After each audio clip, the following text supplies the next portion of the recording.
Statistics alone have already assured this man of rugby immortality. He's the most talked about sportsman of his era in South Africa. Controversial, a brilliant tactician, a man who could fill stadiums like this on his own. Loved, hated, respected, but sheer genius.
Future historians will see Botha as the perfect representative of his computer age, a calculating, point-scoring machine, and without a doubt the most consistent match winner of his time. These skills are so overwhelming that his all-round brilliance often goes unnoticed. He is the most publicized South African sportsman in history, being it of a personal or career nature. Controversy walked hand in hand with Naas Botha. It all started when he was tackled by Morné du Plessis at Loftus Versfeld as a 19-year-old in 1977. Already Naas was the idol of the Loftus crowds. Tommy du Plessis, Naas Botha, maar Morné du Plessis loop hom aan. Wagenaar. En vandaar die laagpad, strafskop van Noord-Transvaal. Wat du Plessis het hom getref voordat hy... The press actually made it a painful experience. Being on the field, you've been an ex-player, things like that can happen in any game. And it's just one of those things that happened. On the other hand, if you look at the positive side of it, is I survived. And I think Morné and myself really became big friends after that. I can't even think that he ever thought of, today is the day I'm going to write him off. You know, Morné is not that type of guy, and that's the way I took it. And I've never had any problems with the tackle. Traumatic would be putting it mildly, understatement. When you talk about serious trauma, that was a serious moment in my life. Put it this way, you've got, I think it must have been 70,000 people. I reckon about 2,000 were for me and 68,000 against me. And when I'm talking about against me, I don't mean verbally against me, most of them physically against me. The moment, there was a lot of heat and passion in the moment. It's one of those sporting moments that just grabbed everybody. One doesn't know what led to it, but it just happens. It's one of those things, and it happened, and there we were. Naas was lying on his back. I would have done anything just to make him stand up again. You know, one of those things where you spill the beans and you just start collecting them. I just felt this incredible vibe of aggression, and I knew I was in a bit of trouble. And I think when I realized that, when the moment came home to me that I was in trouble, is that I tried to actually help with a stretcher off the field. And one of the first aid guys said, please, we don't need your type helping us with a stretcher, you know. So I knew I was in a bit of trouble from that moment on. And then, of course, I was led off the field by police guard. And I don't know if that's ever happened before or after, where one player has been given a police guard. And I was very thankful to the police for that bit of exposure. But it was a serious moment. I believed, or we thought Naas had got sadly injured, and it didn't look good at that stage, and I was terribly worried, not because of the tackle or anything, but the fact that he was injured. And I didn't want to have anything to do with injuring somebody seriously, but you know, all traumatic experiences have their have this lighter sides, or I hope they do. Certainly this one did. Naas became the greatest player. I got back to Cape Town feeling terrible about this instance, and the newspapers had made up their verdict that it was a late tackle. And I got back to Cape Town and I was met by one of our wonderful Cape Rugby supporters who came running up to me and said, Mornie, they say you tackled Naas Botha late. Tell them you got there as fast as you could, man. And of course, that story lived on forever, and I'm glad to say that we became firm friends. I would suggest we wouldn't have become as firm friends if that incident hadn't happened. He made his debut against Hugo Porter's 1980 Jaguars. In that season, he would play in 9 tests. After Morne du Plessis' retirement at the end of the grueling 1980 season, Wynand Claessens, ex-teammate of Botha and then captain of Natal, became the Springbok captain on the tour to New Zealand in 1981. Apart from rugby, demonstrations were the order of the day. Against Auckland, Naas scored what could be described as possibly the greatest individual feat by a Springbok in Kiwiland. He could run with the ball as well. Botha!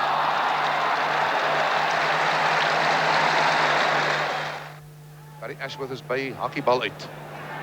En dit is vry. Pragtig deur 'n gaping. Glibberige kaland, hy gee hom terug. Brad Johnson is by. Lyk tog of Eben Jansen hom daar gaan uitgrawe. Kom hy uit. Dit is Naas Botha wat weer deur 'n gaping is met 'n mooi loopie en dan trek hy. En weer 'n pypkan en hy gaan sy tweede 3 druk in hierdie wedstryd. Naas Botha skop nie net pale toe soos 'n masjien nie. Hy bewys vandag teen hierdie baie sterk span van Auckland dat as hy moet, hy 'n lyn kan breek. Kom ons kyk weer. 'n Individuele poging deur Naas Botha. Die gaping was baie nou. Hy's halfbeet gekry, hom losgeruk en toe skielik daardie vaartversnelling. En hier is die pypkan na Raymond toe. Hy betrap die oppositie heeltemal onkant.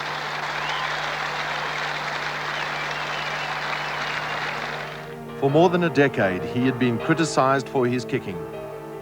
Has this bothered him at all? See, the thing is that you'll always get guys that will criticize you. I don't have a problem being criticized. I don't have a problem being seen as a kicking fly-half.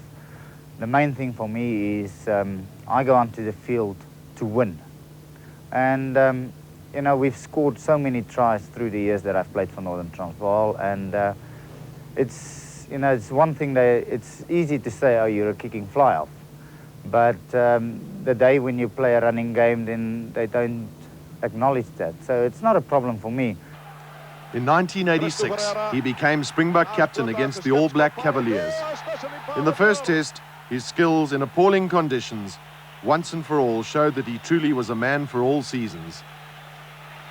39 minute.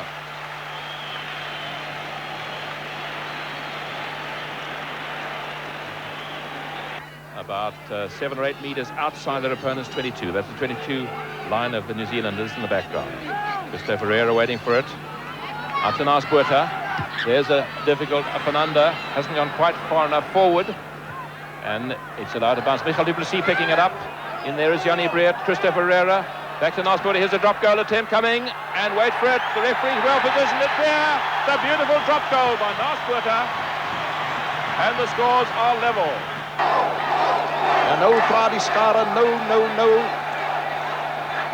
En Louis Moelman wat oorstuur en Naas Botha wat in die hande kry. En hy skop deur daar oorkant vir Karel du Plessis. Dis miskien 'n bietjie hard. Gaan Karel by hom kom? Ja, hy is by hom. Hy is by hom. Karel du Plessis is by hom. 16 toetse, 15-3 gedruk hierdie man. En die jolijt in die blydskap is verstommend. Kom ons kyk. Naas Botha wat die gladde bal so gryp na hom. En dan deurskop met die linkervoet. vir Karel Du Plessis. Dat het gelyk of hy te diep gaan wees, maar Karel Du Plessis baie vinnig en hy's eerste daar en hy druk op.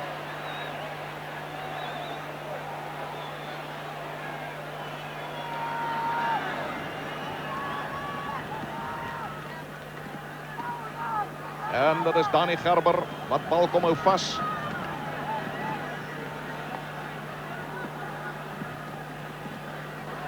Dis baie skuins, want dit is in die spreekwoordelike hoekie gedruk in alle opsigte. Hy lyk mooi, hy's daar! Masterful. But there must have been other highlights in his career. I know I'm making it difficult for you, but I think there's three that I would like to mention. Firstly is the second test in New Zealand in 1981 when we beat the All Blacks. The second is 1987, the Currie Cup final in Transvaal, because it was a perfect day for Transvaal to take the Currie Cup, and as they said, they looked at the cup at half-time and said, that's ours. And the ball could bounce any direction. Good line-out position. Out to Naas Botha. Left-footed drop goal attempt, and it's there. 3 points to Naas Botha, 3 points to Northern Transvaal. A drop goal. Here we go again. And look at the composure of this man with a wet ball. Nobody near him. They were yards away from him. This was the greatest individual display in any Currie Cup final. After trailing 15-6 at half-time, Naas Botha took matters into his own hands, and with the help of his forwards, he clawed his way back into Currie Cup history. Botha at his ruthless best. Die Transvaal nou in 'n gunstige posisie om vir Naas daai bal te gee om te skepskop. Oomblik nie so baie reën nie, is Williamson wat kry Naas Botha. Hier kom daai skepskop poging. Hierdie keer is hy daar. Naas Botha se tweede skepskop poging is tussen die palle deur. En Noord-Transvaal se telling skuif aan na 9. Schallenberg getting his forwards well behind him. That's a good hanging kick. Up goes Andre Skinner and Badenhorst. I think Adolf Milan took it very well there. Out to Naas Botha. And Naas Botha, another drop goal attempt. And wait for it. It looks good. It looks beautiful. It's there. Naas Botha, his third drop goal. And the scores are level again. And I must compliment Mr. Fred Kölger. He's handled this game very well indeed. A very clean game. Hard, uncompromising stuff. Good rugby. And waiting for advantage. Referee waiting. Here's Naas. That's good refereeing again. If it goes over, and it's over. 21 points to 18. And Naas Botha's fourth drop goal. So it's Botha 21 points, Transvaal 18. Naas will have no real wish to hurry here. He knows these 3 points will be the final nail in Transvaal's coffin. And he hit it beautifully, right through the post. And there is the final whistle, and Northern Transvaal have won this game by 24 points to 18. So luckily we were fortunate enough to take it away. And then lastly, and not surprisingly, is the Italian Club Championship we won. Dr. Donnie Craven has seen all the greats in action. His opinion of Naas. Well, you know, unlike most people would say a kicker, I don't look upon Naas Botha as a kicker. I look upon him as a genius. A player like Naas Botha is only born once in a few generations. If it's a few, it's not many. Naas Botha, you just have to look at him to see what ability he has, what agility he has, of feet, of hands, of everything. And people say that he's scared. I say, if he is scared, he has every reason to be scared, because he's got to look after himself. Otherwise, they will kill him. Some people are mean enough to go for him and travel for him and put him out of action. We unfortunately have a few players like that in our midst. But Naas Botha is a genius, and he could have changed his style, but you don't change the style of a genius. He has his way of playing, and that is the way that helps him and helps his team. And I have a saying here, and that is this, that if a team with Naas Botha loses, then there's something drastically wrong with that team, because you should never lose with a Naas Botha in your team.